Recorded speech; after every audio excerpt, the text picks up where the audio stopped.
So we are officially moving on to Chapter 2. So we're going to start off with Chapter 2, Lesson 1, and these are all about rational numbers. So here's some vocabulary before we get started. When I say rational numbers, I'm talking about a number that can be written as a fraction, and the denominator can't be 0. So for example, 2 is going to be a rational number because I can write 2 as 2 over 1. 0.25 is a rational number because I can write 0.25 as 1/4. And obviously numbers like 3/5 that we don't usually see as a decimal are also going to be rational numbers because that number is already going to be written as a fraction. Just remember that the denominator can't be 0 because that would be an undefined number. The next vocabulary word we have is terminating decimal, and that just means a decimal that ends. So the word terminating means ending, so it's an ending decimal. And then we also have repeating decimal, so it's either terminating or repeating. So repeating is going to be the opposite, and it's going to be a decimal that has a pattern that repeats. And so if it's like 3.333 forever and ever and ever, we would call that a repeating decimal because that 3 repeats. If you remember back to earlier grades, we could write that as, ooh, my pen went crazy, as 3.3 with a line over that 3. And that's telling me that that 3 is repeating.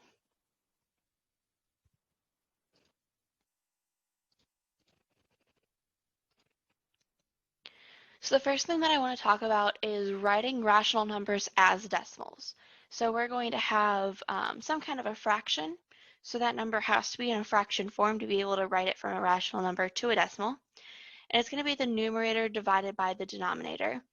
And then at the very end, we're going to be keeping our sign. So here's our rules. Let's try these examples. And remember to pause the video anytime you need to catch up with writing. So if I look at this first one, I know that I have -2 to the 1/4. So I already have my whole number there. I can see that that whole number out front is a 2, and I'm going to keep the sign as well. So while I'm writing my answer, I know that I'm going to start off with -2 point something because I have to figure out what 1/4 actually is.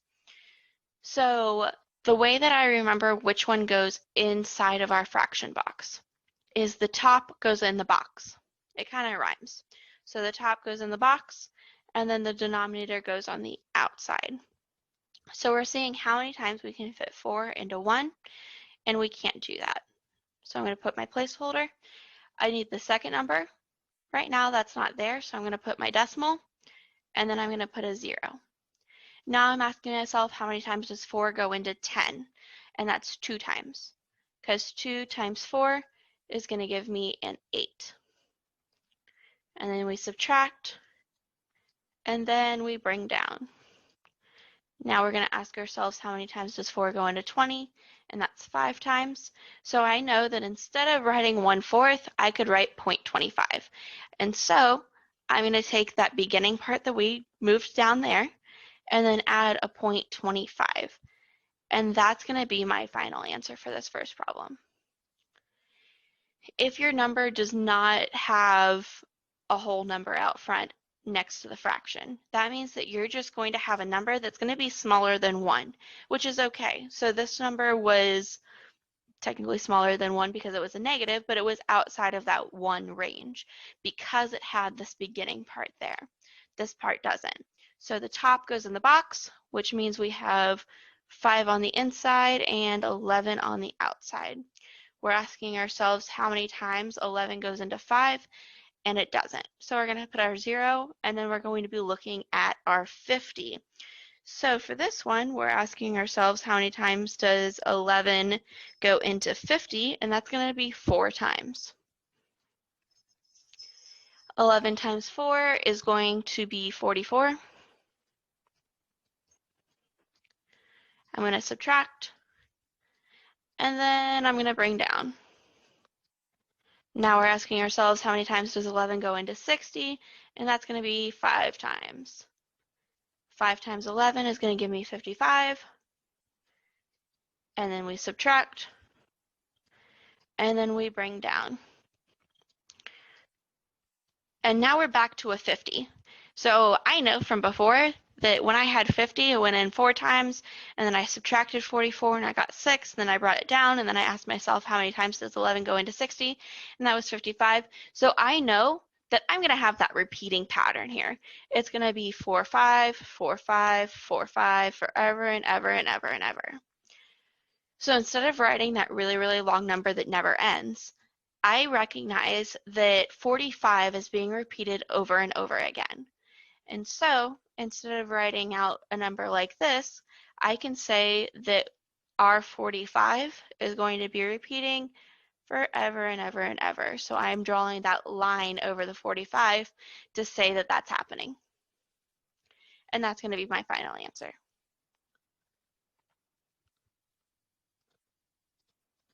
Now I want you to try these 3 problems on your own. I'll give you the answers in just a second, so pause your screen now.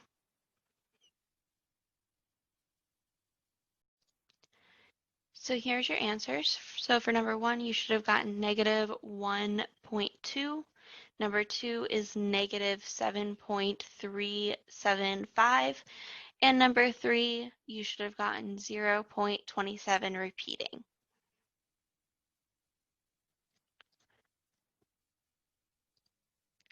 So now we're going to be taking a decimal and writing it as a fraction. So to do this, we're going to follow these instructions here. First, we're going to write the digits after the decimal in the numerator. And the denominator, we're writing the place value of the last digit. We're going to simplify, and then we're going to keep the whole number and the sign. So let's try these 2 problems together. So for this first one, the first thing that I'm going to do is writing the digits after the decimal. So I see my decimal here, after the decimal in the numerator. So that means that I'm going to have 26 on top. In the denominator, write the place value of the last digit. So the last digit is the 6 right here. I know that this is the 10th place, and this is the 100th place. So I'm going to write it over 100. Another thing you can do is if you don't know those place values, you can say, I have 2 numbers after the decimal, so I'm going to have 2 zeros. We're going to simplify it. So we're simplifying 26 and 100. If you don't know anything, you can see that they're both even. So we'll start off by dividing by 2 and seeing what that gets us. So 26 divided by 2 is going to give us 13. 100 divided by 2 is going to give us 50. I know that 13 isn't divisible by anything. It's going to be a prime number. So that's the lowest my fraction can go, is 13 over 50. And then the last step is keeping the whole number. We don't have a whole number, it's a 0. And the sign. So we're going to make sure that that's a negative 13 over 50. And that's going to be our final answer for number 1. Number 2, we're doing the same exact thing. So here's the decimal, all the numbers after the decimal, which is just a 1. In the denominator, we're going to write the place value, that's the 10th place, and there's 1 number, so I know that I'm going to have 1 0, or just that it's a 10. Simplify, 1/10 is as simple as it goes because 1 is only divisible by 1. And then we're going to keep the whole number in the sign. This time we do have a whole number, so I'm going to write a 3 on the outside, and it's a positive 3, so it's going to stay positive in here. And that's going to be our final answer.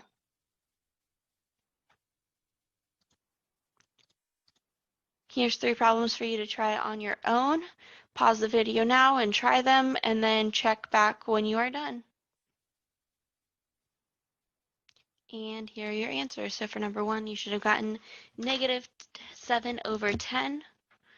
Number 2, you should have gotten 1/8. And for number 3, you should have gotten negative 10 and 1/4.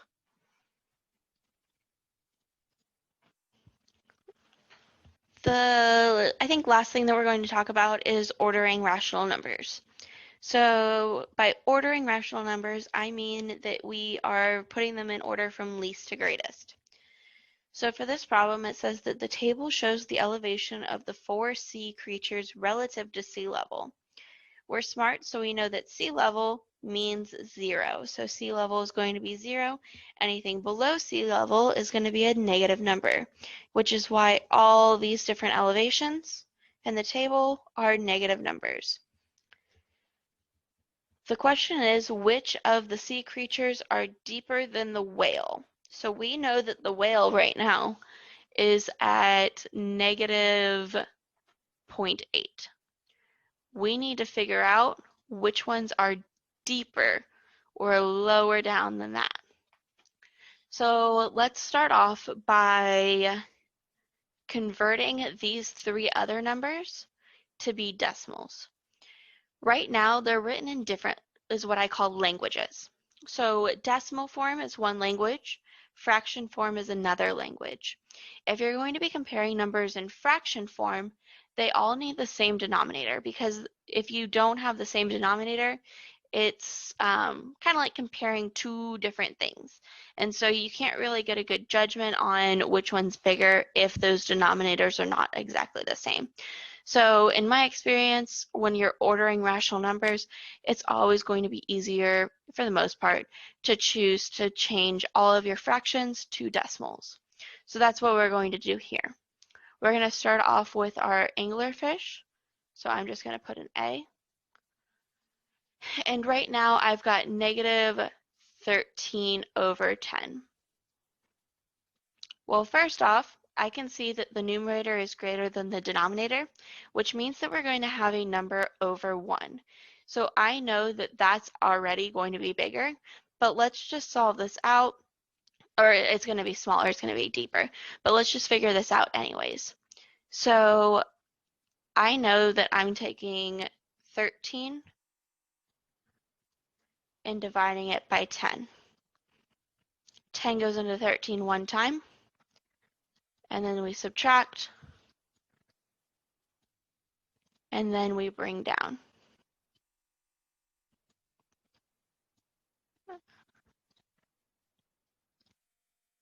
And then we do it again.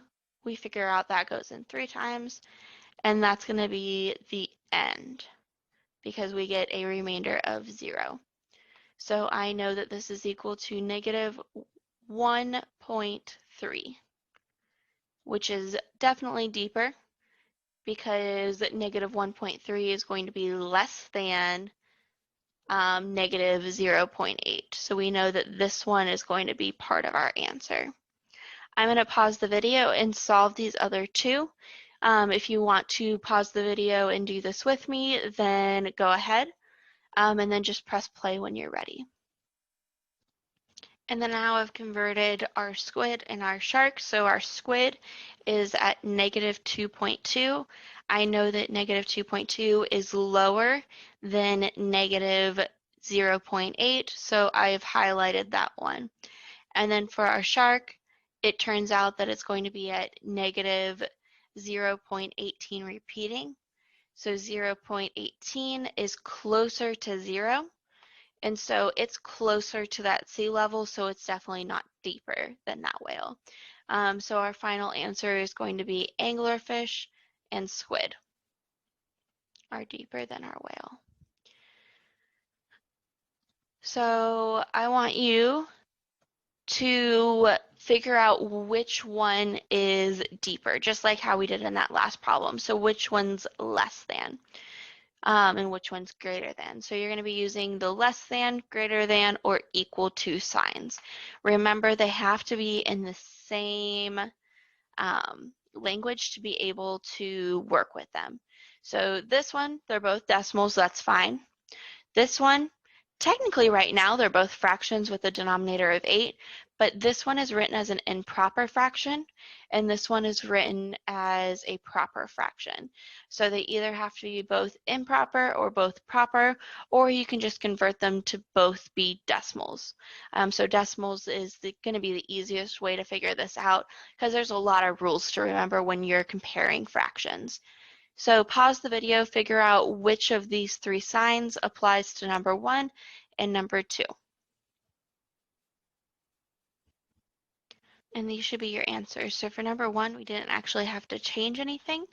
We just knew that this one was smaller than that one because if we put 0 on this number line, we'll have -1 there, and we'll have -2 over here. I know both those numbers are between those two numbers because it's between 1 and 2. So one of them is going to be here, the other one's going to be right next to it. So we're going to be looking at the first number first. 1 is equal to 1. Second number, 8 compared to 8. So I know that those are going to be equal as well. So we look at our third number, and we've got a 2 and a 1.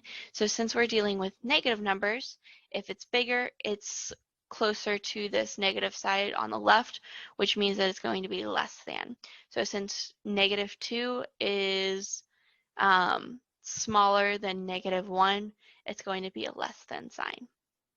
For this one, I personally converted it so they were both in proper fractions. So, and then here's your little helpful hint on how to convert fractions from being proper to improper. So you're taking your denominator times your whole number out front, so 8 times 1, and then plus your numerator, in this case plus 7. So 8 times 1 is 8, plus 7 is going to be 15. And then we keep our denominator the same. So we've got 15 over 8 and 15 over 8. Those two numbers are going to be equal to each other. If we put them on the line, they're both going to come out to the same point. And here's your homework problems. So you're going to your textbook and you're doing these problems here. If you've got any questions, send me an email.